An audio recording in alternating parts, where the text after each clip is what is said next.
Hi friends, அஸ்ஸலாமு அலைக்கும். Welcome to Sajisha kitchen. இன்றைக்கி சேனலில் நம்மளோட டெய்லி லைஃப்பில் நம்மளோட வேலைகளை எந்த கஷ்டமும் இல்லாமல் டென்ஷனும் இல்லாமல் எப்படி ரொம்பவே ஈஸியாக செய்கிறதுன்னு தான் டிப்ஸ் பார்க்க போகிறோம்.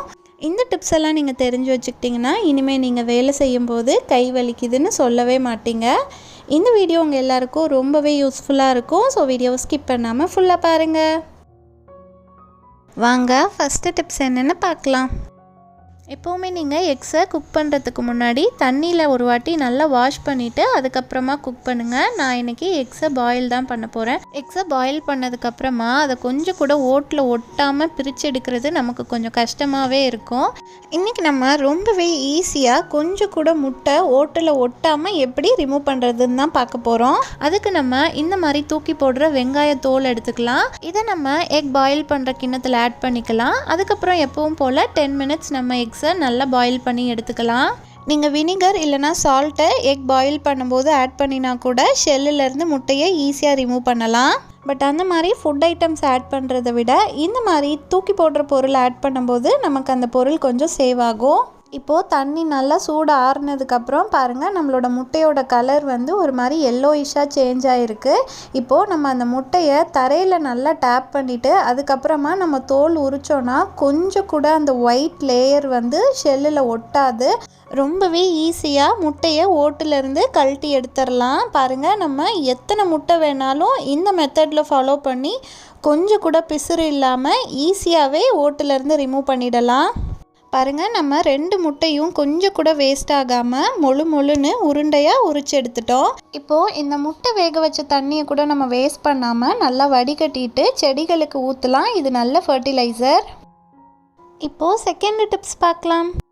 இப்போல்லாம் பார்த்திங்கன்னா அடிக்கடி பவர் கட் ஆகுது. சம்டைம்ஸ் நம்ம தேங்காய் பால் அரைச்சி எடுக்கணும்னு நினைக்கும் போது கரண்ட் இல்லாமல் போயிடும். கவலைப்படாதீங்க, ரொம்பவே சிம்பிளாக மிக்ஸி யூஸ் பண்ணாமல் எப்படி திக்கான தேங்காய் பால் ரெடி பண்ணுறதுன்னு இப்போ பார்க்க போகிறோம். இது பாட்டி காலத்து டெக்னிக் தான். ஒரு கிண்ணத்தில் தேவையான அளவு வெந்நியை நல்லா கொதிக்க வச்சு எடுத்துக்கோங்க. அதை இந்த மாதிரி தேங்காய் பூவில் ஆட் பண்ணிவிட்டு ஒரு தட்டு போட்டு 10 மினிட்ஸ் அப்படியே மூடி வச்சுருங்க. 10 மினிட்ஸ்க்கு அப்புறம் இப்போ நம்ம ஓப்பன் பண்ணலாம். பாருங்கள், அந்த தேங்காய் பூ எல்லாமே வெந்நியில் நல்லாவே ஊறியிருக்கு.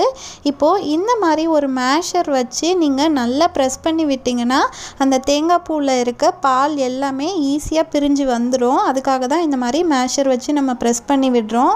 ஆல்ரெடி அது நல்லா ஊறி இருக்கிறதுனால நீங்கள் ஹெவியாலாம் ப்ரெஸ் பண்ண வேணாம். லைட்டாகவே இந்த மாதிரி 4-5 வாட்டி மட்டும் ப்ரெஸ் பண்ணி எடுத்துக்கோங்க. இப்போது இந்த தேங்காய் பாலை நம்ம இன்னொரு கிண்ணத்தில் ஃபில்டர் வச்சு வடிகட்டி எடுத்துக்கலாம். இந்த மெத்தட் உங்களுக்கு ரொம்பவே சிம்பிளாக இருக்கும்.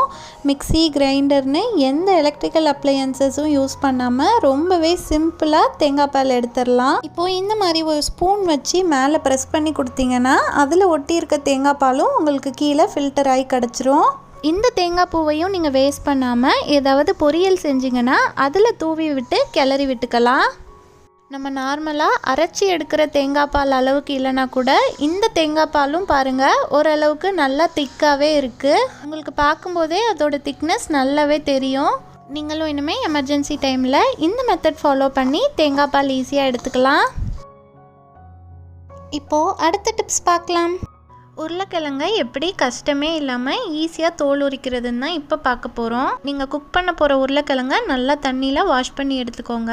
அதுக்கப்புறமா இந்த மாதிரி ஒரு கத்தி வச்சு உருளைக்கிழங்கை இந்த மாதிரி ஹரிசாண்டல் பொசிஷனில் ஃபுல்லாக கீறி விட்டுட்டே வாங்க. ரொம்ப டெப்த்தாக கீறக்கூடாது, லைட்டாக அந்த தோலில் மட்டும் கீறி விட்டுட்டே வாங்க. இதே மாதிரி நீங்கள் வெர்டிக்கல் பொசிஷன் ஃபுல்லாகவும் கீறி விட்டுருங்க. இந்த மாதிரி நம்ம செய்கிறதுனால உருளைக்கிழங்கு பாயில் ஆனதுக்கப்புறம் நமக்கு தோல் உரிக்கிறதுக்கு ரொம்பவே ஈஸியாக இருக்கும். இப்போ எப்பவும் போல் நம்ம உருளைக்கிழங்கை பாயில் பண்ணி எடுத்துக்கலாம். பாருங்கள், நம்மளோட உருளைக்கிழங்கு இப்போது நல்லாவே குக் ஆயிடுச்சு. நம்ம உருளைக்கிழங்குல ஆல்ரெடி கீரல் போட்டு வச்சுருந்ததுனால அந்த இடத்துலேருந்து நம்ம பீல் பண்ண ஆரம்பித்தோன்னா ரொம்பவே ஈஸியாக நம்மளோட தோல் கலண்டுட்டு வந்துடும். உருளைக்கிழங்கு சூடாக இருக்கிறதுனால கையில் பிடிக்க முடியல. ஸோ அந்த மாதிரி டைமில் கூட நீங்கள் இந்த மாதிரி ஒரு கத்தி இல்லைனா ஃபோர்க்கை உருளைக்கிழங்குல சொருகிட்டு அதுக்கப்புறமா நீங்கள் ரொம்பவே ஈஸியாக தோல் உரிச்சிடலாம். அது சூடு ஆறுற வரைக்கும் வெயிட் பண்ண வேண்டாம். இந்த மாதிரி நீங்கள் செய்கிறதுனால உங்களோட டைமும் நல்லாவே சேவ் ஆகும். நீங்களும் இனிமேல் உருளைக்கிழங்க தோல் உரிக்கிறதுக்கு இந்த மெத்தட் ஃபாலோ பண்ணுங்கள். வாங்க அடுத்த டிப்ஸ் பார்க்கலாம். இந்த மாதிரி முகம் பார்க்குற கண்ணாடிலாம் பார்த்திங்கன்னா ரொம்ப சீக்கிரத்துலேயே அழுக்கு படிஞ்சு போயிடும். அதனால நமக்கு ஃபேஸ் அவ்வளோ கிளியராக தெரியாது. இன்ஸ்டண்ட்டாக எப்படி இதை க்ளீன் பண்ணுறதுன்னு தான் இப்போ பார்க்க போகிறோம். நான் இன்றைக்கி கோல்கேட் டூத் பவுடர் யூஸ் பண்ணி தான் க்ளீன் பண்ண போகிறேன். ஒரு கிண்ணத்தில் 1 ஸ்பூன் டூத் பவுடர் எடுத்துக்கலாம். அது கூடவே கொஞ்சமாக தண்ணி ஆட் பண்ணி அது ரெண்டையும் ஒரு பேஸ்ட் மாதிரி மிக்ஸ் பண்ணிக்கலாம். இப்போ துடைக்கிறதுக்காக ஒரு பஞ்சு இல்லைனா காட்டன் கிளாத் எடுத்துக்கோங்க. இப்போது இந்த பேஸ்ட்டை தொட்டு நீங்கள் கண்ணாடி ஃபுல்லாக நல்லா ரப் பண்ணி விட்டுருங்க. கண்ணாடியோட ஃப்ரேம்லேயும் அழுக்கு ஏதாவது இருந்துச்சுன்னா நீங்கள் அதில் கூட இந்த மிக்சிங்கை தொட்டு நல்லா தேய்ச்சி விடுங்க. கண்ணாடி ஃபுல்லாக நல்லா அப்ளை பண்ணிட்டோம். இப்போ ஒரு 2 மினிட்ஸ் அதை அப்படியே காய விட்டுடலாம். 2 மினிட்ஸ்க்கு அப்புறமா ட்ரை கிளாத் இல்லைனா காட்டன் வச்சு கண்ணாடி ஃபுல்லாக ரப் பண்ணிகிட்டே வாங்க. பாருங்கள், நான் துடைக்கிற ஏரியாஸ்லாம் எந்த அளவுக்கு க்ளீன் அண்ட் ஷைனிங்காக இருக்குதுன்னு உங்களுக்கே தெரியும். உங்கள் கண்ணாடியில் எவ்வளோ ஸ்டெயின்ஸ் இருந்தாலும் இந்த மெத்தடில் நீங்கள் க்ளீன் பண்ணும்போது இன்ஸ்டண்ட்டாக புதுசு மாதிரி க்ளீன் பண்ணிடலாம். இப்போது 5th டிப்ஸ் பார்க்கலாம். நம்ம வீட்டில் இருக்க தேன் பாட்டில்லாம் பார்த்திங்கன்னா என்ன தான் எறும்புலாம் வராத இடத்துல சேஃபாக வச்சுருந்தாலும் எப்படியாவது அதுக்குள்ளே எறும்பு போயிடும். அந்த மாதிரி ஆகாமல் இருக்கிறதுக்கு ஒரு சூப்பரான டிப்ஸ் தான் பார்க்க போகிறோம். இந்த மாதிரி ஒரு 4-5 மிளகு எடுத்துக்கோங்க. அதை நீங்கள் தேன் பாட்டிலில் போட்டு மூடி வச்சிட்டிங்கன்னா போதும். எவ்வளோ நாள் ஆனாலும் அந்த தேன் பாட்டிலில் எறும்பு வரவே வராது. நீங்கள் மிளகு போடுறதுனால அந்த தேனோட ஃப்ளேவர்லாம் சேஞ்ச் ஆகிடும்னு பயப்பட வேண்டாம். அந்த மாதிரிலாம் எதுவுமே ஆகாது. தேன் அப்படியே அசச் நல்லா தான் இருக்கும். நீங்களும் கண்டிப்பாக தேன் பாட்டிலை இந்த மாதிரி ஸ்டோர் பண்ணி வைங்க. இப்போது அடுத்த டிப்ஸ் பார்க்கலாம். இப்போ அடிக்கிற வெயிலுக்கு பார்த்திங்கன்னா என்ன தான் நம்ம மாவு அரைச்சி ஃப்ரிட்ஜில் ஸ்டோர் பண்ணி வச்சுருந்தாலும் 2 டேஸ்லேயே நல்லா புளிச்சு போயிடும். அந்த மாதிரி ஆகாமல் இருக்கிறதுக்கு ரொம்பவே சிம்பிளாக இந்த மாதிரி வாழை இலையை எடுத்துக்கோங்க. அதை நீங்கள் மாவு ஊற்றி வச்சுருக்க பாத்திரத்தோட சைஸுக்கு ஏற்ற மாதிரி கட் பண்ணிக்கோங்க. ஃபஸ்ட்டு பாத்திரத்துக்கு அடியில் அந்த இலையை வச்சுட்டு அதுக்கு மேலே மாவு ஊற்றி வச்சுருங்க. இப்போ திரும்பவும் இன்னொரு வாழை இலையை மாவோட டாப் போர்ஷனில் இந்த மாதிரி குப்புரை திருப்பி வச்சு க்ளோஸ் பண்ணி ஃப்ரிட்ஜில் வச்சுருங்க. இந்த மாதிரி நீங்கள் மாவை ஸ்டோர் பண்ணி வைக்கும்போது உங்களோட மாவு ரொம்ப நாளைக்கு புளிக்காமல் அப்படியே இருக்கும். இப்போது அடுத்த டிப்ஸ் பார்க்கலாம். இந்த மாதிரி கொண்டக்கடலெல்லாம் பார்த்திங்கன்னா அட்லீஸ்ட் 8 ஹவர்ஸ் ஊற வச்சு தான் நம்ம குக் பண்ணணும். சம்டைம்ஸ் நீங்கள் ஊற வைக்க மறந்துட்டிங்கன்னா எப்படி இன்ஸ்டண்ட்டாக ஊற வைக்கிறதுன்னு பார்க்கலாம். நீங்கள் ஊற வைக்க போகிற கொண்டக்கடலையை நல்லா வாஷ் பண்ணி எடுத்துக்கோங்க. அதுக்கப்புறமா இந்த மாதிரி உங்கள் வீட்டில் இருக்க ஃப்ளாஸ்க் எடுத்துக்கோங்க. இதுக்குள்ளே இப்போ நம்ம கொண்டக்கடலையை ஆட் பண்ணிக்கலாம்.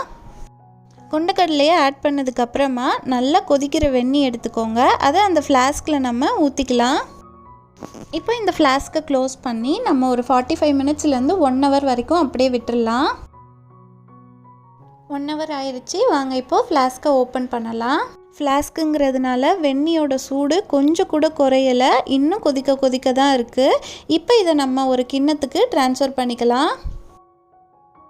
தண்ணி நல்லா சூடாக இருக்கிறதுனால நான் ஒரு ஸ்பூன் வச்சு எடுத்து காட்டுறேன். பாருங்கள், நம்மளோட கொண்டக்கடலை நல்லாவே ஊறிடுச்சு. லைட்டாக ப்ரெஸ் பண்ணும்போதே இந்த மாதிரி 2ஆக உடஞ்சிருச்சு. இனிமேல் இதை நம்ம குக்கரில் வச்சு ஈஸியாகவே குக் பண்ணிடலாம். இப்போது 8th டிப்ஸ் பார்க்கலாம். எப்போவுமே நம்ம இந்த மாதிரி கட்டிங் போர்டெல்லாம் யூஸ் பண்ணி முடித்ததுக்கப்புறமா நார்மலாக டிஷ்வாஷ் லிக்விட் வச்சு மட்டும்தான் வாஷ் பண்ணுவோம். பட் நம்ம அந்த மாதிரி வாஷ் பண்ணினா கூட நம்ம டிஃப்ரெண்ட் ஐட்டம்ஸ் அதில் வச்சு கட் பண்ணுறதுனால அதில் ஒரு விதமான லைட்டான ஸ்மெல் இருந்துக்கிட்டே இருக்கும். ரொம்பவே சிம்பிளாக அந்த ஸ்மெல்லை நம்ம ரிமூவ் பண்ணிடலாம். இந்த மாதிரி ஒரு பாதி லெமனை கட் பண்ணி எடுத்துக்கோங்க. அதுக்கு மேலே ஒரு ஸ்பூன் பேக்கிங் சோடா ஆட் பண்ணிக்கலாம். இப்போது இதை வச்சு நம்ம அந்த கட்டிங் போர்ட் ஃபுல்லாக நல்லா ரப் பண்ணிகிட்டே வந்தோன்னா அதில் இருக்க பேட் ஸ்மெல் அப்புறம் கண்ணுக்கு தெரியாத ஜெர்ம்ஸ் ஏதாவது இருந்தாலும் கம்ப்ளீட்டாக ரிமூவ் ஆகிடும். எப்போவுமே நீங்கள் வெஜ் அண்ட் நான்வெஜ் கட் பண்ணுறதுக்கு தனித்தனியாக கட்டிங் போர்டு யூஸ் பண்ணுங்கள். வெஜ்ஜீஸ் கட் பண்ணுற கட்டிங் போர்டை வீக்லி ஒன்ஸ் இந்த மாதிரி நீங்கள் க்ளீன் பண்ணிங்கன்னா போதும். பட் நான்வெஜ் கட் பண்ணுற கட்டிங் போர்டை மட்டும் எவ்ரி டைம் நீங்கள் யூஸ் பண்ணி முடிச்சதுக்கப்புறமா இந்த மாதிரி லெமன் அண்ட் பேக்கிங் சோடா போட்டு நல்லா க்ளீன் பண்ணிவிடுங்க. ஒரு 5 மினிட்ஸ் கட்டிங் போர்டை ஊற வச்சுட்டு அதுக்கப்புறமா இந்த மாதிரி வாஷ் பண்ணி எடுத்துருங்க. உங்களோட கட்டிங் போர்ட் ரொம்பவே க்ளீனாக மாறிடும். எப்போவுமே நீங்கள் கட்டிங் போர்டை வாஷ் பண்ணி முடித்ததுக்கப்புறமா இந்த மாதிரி ஸ்லாண்டிங் பொசிஷனில் வச்சிங்கன்னா தான் ஈஸியாக காயும். இப்போ 9th டிப்ஸ் பார்க்கலாம். நம்மளோட சப்ஸ்கிரைபர் தக்காளி எப்படி ரொம்ப நாளைக்கு ஃப்ரெஷ்ஷாக ஸ்டோர் பண்ணுறதுன்னு தான் கேட்டிருந்தாங்க. அவங்களுக்காக தான் இந்த டிப்ஸ். எப்போவுமே தக்காளியை பொறுத்த வரைக்கும் ஹெட் போர்ஷன் தான் ஃபஸ்ட்டு பிளாக் ஆகி கெட்டு போக ஸ்டார்ட் ஆகும். அந்த மாதிரி ஆகாமல் இருக்கிறதுக்கு ஒரு கிண்ணத்தில் கொஞ்சமாக ஆயில் எடுத்துக்கோங்க. எந்த குக்கிங் ஆயில்னாலும் ஓகே. இந்த ஆயிலை நீங்கள் தக்காளியோட ஹெட் போர்ஷனில் நல்லா அப்ளை பண்ணிட்டீங்கன்னா போதும். உங்களோட தக்காளி ரொம்ப நாளைக்கு கெட்டு போகாமல் அப்படியே ஃப்ரெஷ்ஷாக இருக்கும். எப்போவுமே நீங்கள் தக்காளி வாங்கிட்டு வந்ததும் இந்த மாதிரி ஹெட் போர்ஷனில் ஆயில் அப்ளை பண்ணிவிடுங்க. ஆயில் அப்ளை பண்ணதுக்கப்புறமா இதை நீங்கள் எப்பவும் போல் பேஸ்கெட்டில் அடுக்கி ஃப்ரிட்ஜில் ஸ்டோர் பண்ணி வச்சிங்கன்னா ரொம்ப நாளைக்கு உங்களோட தக்காளி அப்படியே ஃப்ரெஷ்ஷாக இருக்கும். இப்போது அடுத்த டிப்ஸ் பார்க்கலாம். எப்போவுமே நம்ம இந்த மாதிரி ரப்பர் பேண்டெல்லாம் தனியாக ஒரு பாக்ஸில் போட்டு தான் ஸ்டோர் பண்ணி வச்சுருப்போம். அந்த ரப்பர் பேண்ட்லாம் கொஞ்சம் பழசாச்சுன்னா ஒன்றோட ஒன்று ஒட்டிக்கும். அதுக்கப்புறம் நம்ம அதை யூஸ் பண்ண முடியாமையே போயிடும். அந்த மாதிரி ஆகாமல் இருக்கிறதுக்கு ரொம்பவே சிம்பிளாக இந்த மாதிரி நம்ம வீட்டில் யூஸ் பண்ணுற பவுட்ரு எடுத்துக்கோங்க. அதை அந்த ரப்பர் பேண்ட் இருக்க பாக்ஸில் கொஞ்சமாக தூவி விட்டு நல்லா மிக்ஸ் பண்ணி வச்சிட்டிங்கன்னா போதும். எவ்வளோ நாளானாலும் உங்களோட ரப்பர் பேண்ட் ஒன்றோட ஒன்று ஒட்டாமல் தனித்தனியாக புதுசு மாதிரியே இருக்கும். நான் இன்றைக்கி சொன்ன டிப்ஸ் உங்கள் எல்லாருக்குமே ரொம்பவே யூஸ்ஃபுல்லாக இருந்திருக்கும்னு நினைக்கிறேன். நீங்களும் இந்த டிப்ஸை ஃபாலோ பண்ணி பாருங்கள். உங்களோட டெய்லி லைஃப் வேலைகளை டென்ஷன் இல்லாமல் ஈஸியாக முடிக்கலாம். இந்த வீடியோ உங்கள் எல்லாருக்கும் பிடிச்சிருக்கும்னு நினைக்கிறேன். இந்த வீடியோ உங்களுக்கு பிடிச்சிருந்தா வீடியோவை லைக் பண்ணுங்கள். உங்கள் ஃப்ரெண்ட்ஸ் அண்ட் ஃபேமிலி மெம்பர்ஸ்க்கும் ஷேர் பண்ணுங்கள். மறக்காமல் சஜிஷா கிச்சனுக்கும் சப்ஸ்கிரைப் பண்ணிவிடுங்க. அப்போ தான் நான் போடுற புது வீடியோஸோட நோட்டிஃபிகேஷன் உடனே உங்களுக்கு வரும்.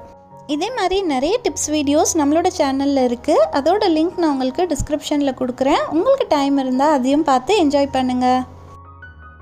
Thank you all so much for வாட்சிங். அடுத்து ஒரு சூப்பர்பான வீடியோவில் மீட் பண்ணலாம். அன்டில் தென் அஸ்ஸலாமு அலைக்கும்.